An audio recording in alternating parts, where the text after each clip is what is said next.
Well, the next time you order a round at your favorite tavern, you can take pride that you're also taking part in a time-honored Wisconsin tradition. Taverns and the breweries that fueled them are celebrated in a new book and an exhibit at the State Historical Society Museum on the Square. We met authors Jim Drager and Mark Speltz there to talk about why tavern culture is so uniquely Wisconsin. The book is called Bottoms Up, a toast to Wisconsin's historic bars and breweries.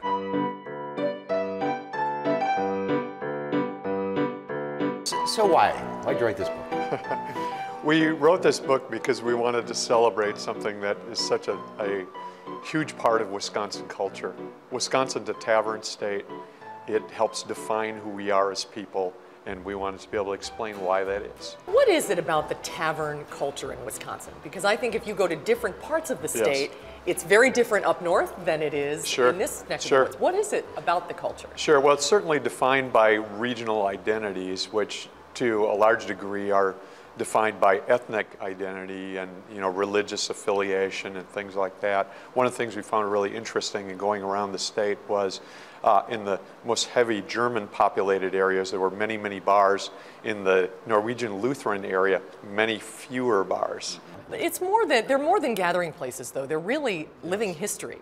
Sure. They tell fascinating stories. Yeah. Sure. One of the fun things for us in doing the research now, where these families have owned them for generations, some of them, such as Wolski's, have been in the family for 3 generations. We're kind of legitimizing their history.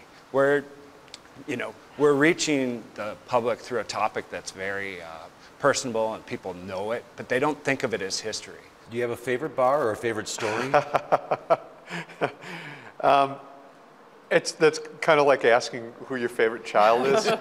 But somebody asked me a similar question. They said, if you could only drink at one bar for the rest of your life, which one would that be? And I thought about it and said, Wolski's Bar in Milwaukee. And I'll tell you a little story about Wolski's. I walked into Wolski's. I've been going to Wolski's for many, many years. When I go to Milwaukee for business, at the end of the day, I'll stop by there and just have a beer. And so I walked in one day, sat down, recognized the guy next to me as a regular. He turned over and looked at me and said, "Hey, welcome back. How you been? What have you been doing?" And I thought, this is the definition of a neighborhood tavern. I go in there once every couple of months, and this guy recognizes me and welcomes me back. Oh, that's great. Norm! Yeah, exactly. I had my Norm moment.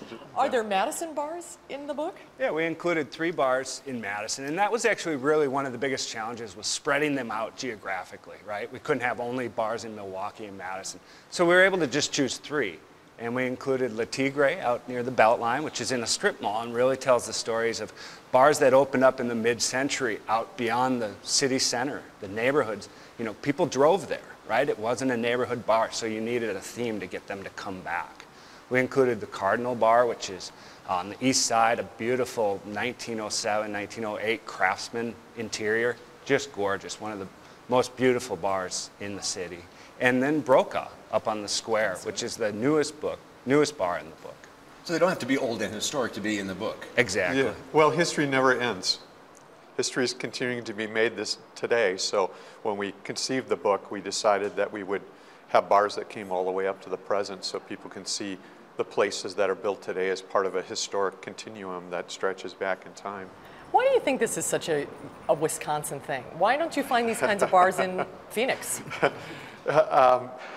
My simple explanation is we brewed a lot of beer in Wisconsin, and we had a lot of drinkers. People who settled here many of them came from places where drinking beer was part of their culture before, that beer was a social thing for them. The Germans called it Gemütlichkeit, the good life. And so this is just a part of the culture that is so ingrained that it's been a constant over time. It's part of Wisconsin. Sure.